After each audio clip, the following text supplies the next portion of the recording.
दोस्तों जैसा कि आप तो जानते हैं कि जब भी ईडन गार्डन्स के मैदान पर कोलकाता और बेंगलोर की टीम आमने सामने होती है तो मुकाबला अपने आप बेहद ही रोमांचक बन जाता है। हुआ ये कि इस मैच में बेंगलोर टीम के कप्तान फाफ डू प्लेसिस ने टॉस जीतकर पहले गेंदबाजी करने का फैसला किया। हालांकि शुरुआत में तो ऐसा लग रहा था कि ये फैसला आज उनका बिल्कुल सही साबित हो रहा है, लेकिन दोस्तों जब एक बार बल्ला ईडन गार्डन्स की इस तेज आउटफील्ड पर चलना शुरू होता है तो फिर वो रुकने का नाम नहीं लेता। हुआ ये कि यहाँ जब फिल सॉल्ट और सुनील नारायण ने पारी की शुरुआत की थी तो दोनों बल्लेबाजों को यही उम्मीद थी कि आज बड़ा स्कोर बना देंगे क्योंकि दोनों ही लय में चल रहे हैं। लेकिन यहाँ पर और हुआ भी ऐसा ही, क्योंकि यहाँ पर फिल सॉल्ट ने पारी की धमाकेदार शुरुआत की। वो 13 गेंदों में ही 48 रन जड़कर इस मैच में रॉयल चैलेंजर्स बेंगलुरु की टीम को पूरी चुनौती दे रहे थे। लेकिन यहाँ पर मोहम्मद सिराज जब 5वां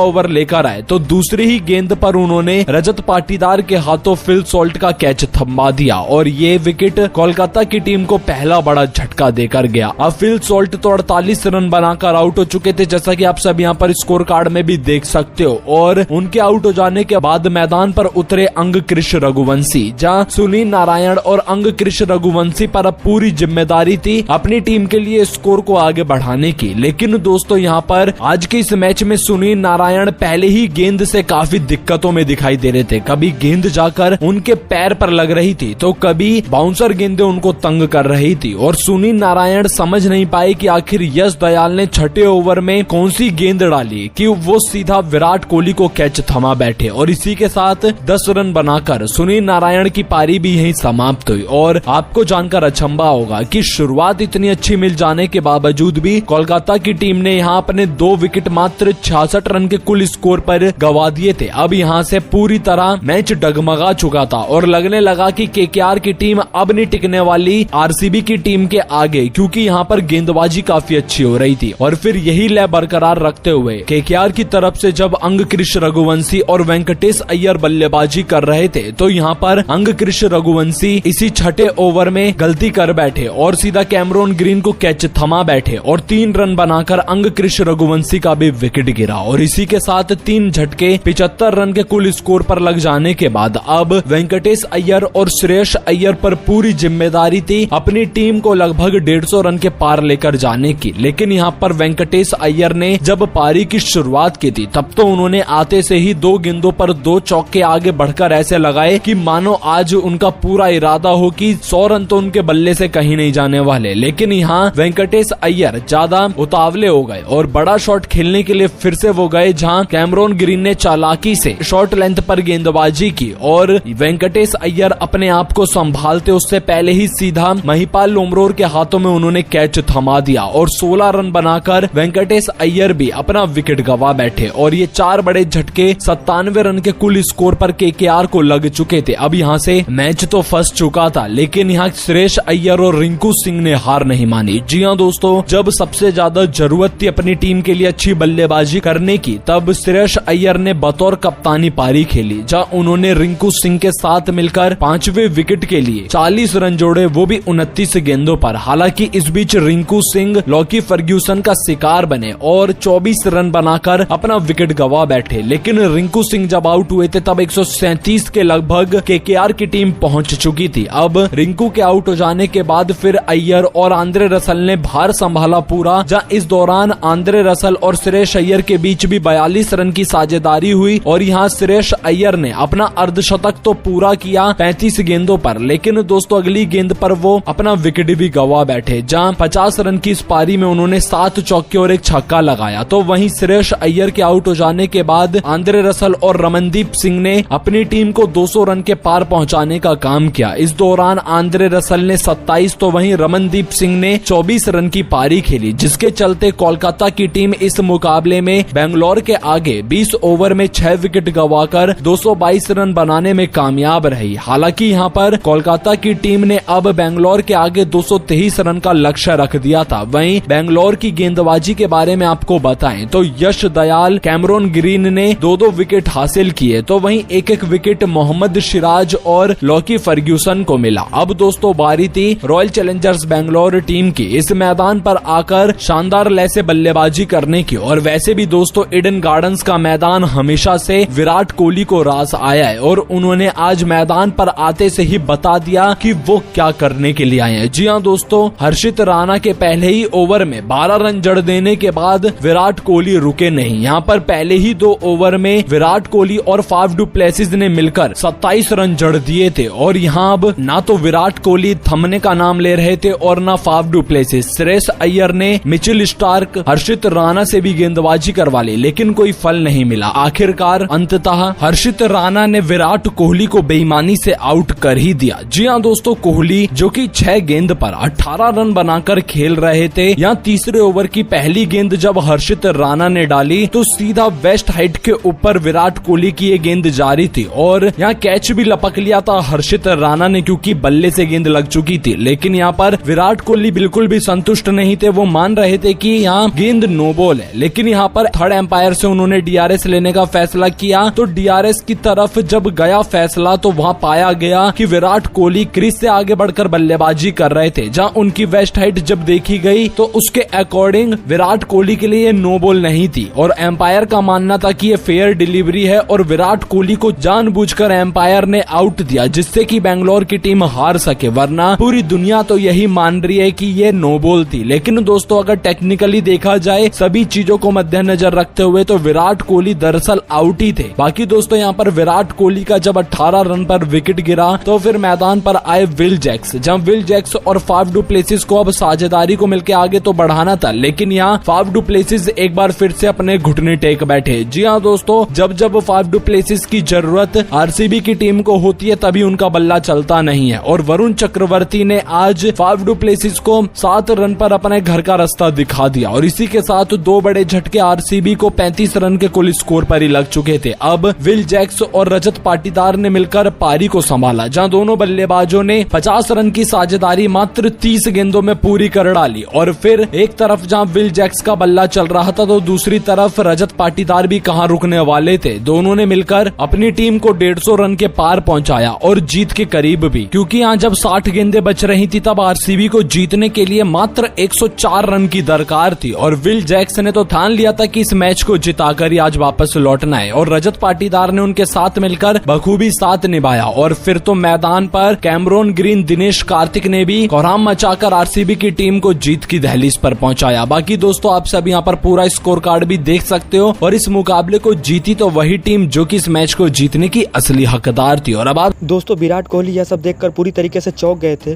वो एम्पायर पर इतना ज्यादा गुस्सा हो रहे थे कि उनका गुस्सा चेहरे पर और उनकी हरकतों पर नजर आ रहा था।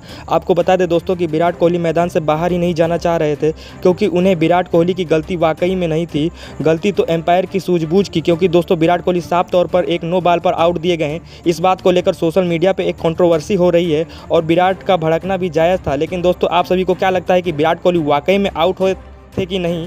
आप सभी को क्या लगता है? अपनी राय नीचे कमेंट बॉक्स में जरूर बताइएगा और ऐसे ही खबरों के लिए हमारे चैनल को सब्सक्राइब जरूर कीजिएगा। धन्यवाद।